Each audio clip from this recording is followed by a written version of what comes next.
বাগডোগরায় অজ্ঞাত মৃতদেহ উদ্ধারে চাঞ্চল্য। শনিবার সকালে বাগডোগরা নদীর ধারে অজ্ঞাত পরিচয় এক ব্যক্তির মৃতদেহ উদ্ধারকে ঘিরে এলাকায় চাঞ্চল্য ছড়িয়েছে। স্থানীয়রা প্রথমে দেহটি দেখতে পেয়ে পুলিশে খবর দেন। খবর পেয়ে দ্রুত ঘটনাস্থলে পৌঁছয় বাগডোগরা থানার পুলিশ। মৃত্যুর কারণ স্পষ্ট নয়।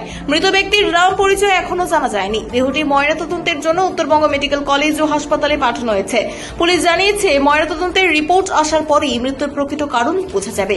পাশাপাশি মৃত ব্যক্তির পরিচয় জানার চেষ্টা চলছে। ঘটনার জেরে এলাকায় ব্যাপক চাঞ্চল্য তৈরি হয়েছে।